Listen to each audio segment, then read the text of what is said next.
Most people have a routine. You wake up, you go to work, you come home, and eventually every day starts looking exactly like the one before it.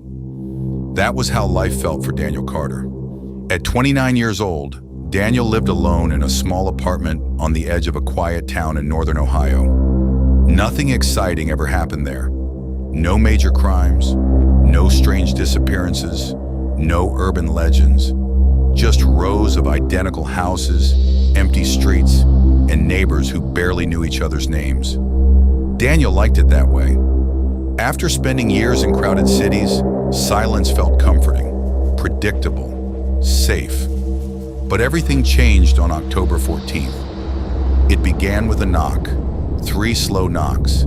At exactly 3:07 a.m., Daniel woke instantly. At first he thought he had imagined it. The room was dark. The digital clock beside his bed glowed bright red. 3:07. Then it came again. Knock, knock, knock. Not on his apartment door, on his bedroom window. Daniel froze. His apartment was on the 3rd floor. There was no balcony, no fire escape, nothing outside except empty air. For several seconds, he simply stared toward the curtains. His heart hammered in his chest.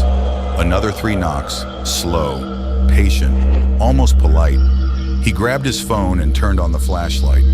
The beam shook in his hand as he approached the window. The curtains moved slightly in the cold air, coming from a partially open vent. Nothing else. No sound, no movement, no person. Daniel pulled the curtains aside. Outside was darkness. The parking lot below was empty. The streetlights flickered, but nobody was there. No one could possibly have reached the window. He checked twice, then 3 times. Eventually, he convinced himself it had been part of a dream.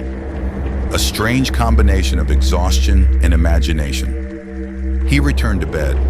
Yet something felt wrong, very wrong, because as he lay there staring at the ceiling, he noticed muddy fingerprints on the outside of the glass. The next morning, Daniel called his friend Marcus. Marcus laughed immediately. "You're telling me somebody climbed 3 stories just to knock on your window?" "It wasn't a joke," Daniel replied. "There were fingerprints, maybe from maintenance workers. They were fresh." Marcus continued laughing. Eventually, Daniel laughed too. The explanation sounded ridiculous, even to him. By evening, he had almost forgotten the entire thing. Then 3:07 a.m. arrived again. Knock, knock. This time, he was already awake. The sound was unmistakable. 3 deliberate knocks against the glass. Daniel sat upright. His blood turned cold, because now he knew it wasn't a dream. The knocks came again. Exactly 3. No more, no less. He rushed to the window and pulled back the curtain. Nothing. The parking lot remained empty. The streets were silent. But this time there was something new. A message, written in the condensation on the outside of the glass. 4 words. "Let me inside, Daniel." His stomach dropped. Nobody should have known he was there. Nobody should have been able to reach that window. And nobody should have known his name. Police arrived 20 minutes later. 2 officers inspected the apartment. They searched the stairwells, the roof, the parking lot, everything. Nothing was found. One officer suggested that perhaps someone was playing a prank. The other recommended installing a camera. Before leaving, he asked Daniel a strange question. "Have you had any problems recently?" "What kind of problems?" The officer hesitated. "Anyone following you?"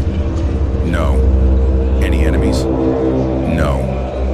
The officer nodded slowly. Then he left. Daniel locked the door and tried to sleep, but he couldn't stop thinking about the message. "Let me in." Not "let me in." Not "open the window." Almost as if whoever wrote it believed they belonged there. As if they were asking permission. The camera arrived 2 days later. Daniel installed it facing the bedroom window.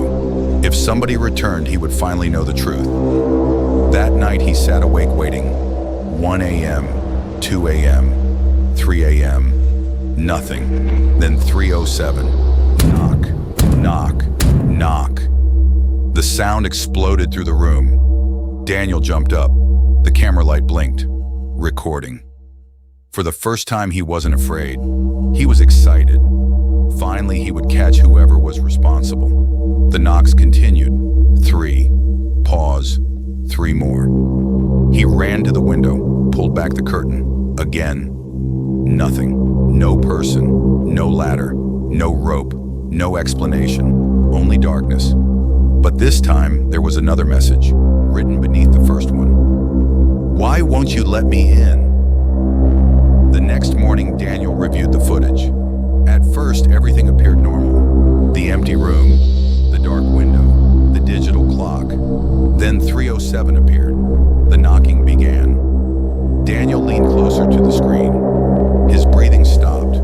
Because the camera had recorded something impossible. The knocks weren't coming from outside. They were coming from inside the room. Something was standing behind him while he slept, and it was knocking on the window from the inside.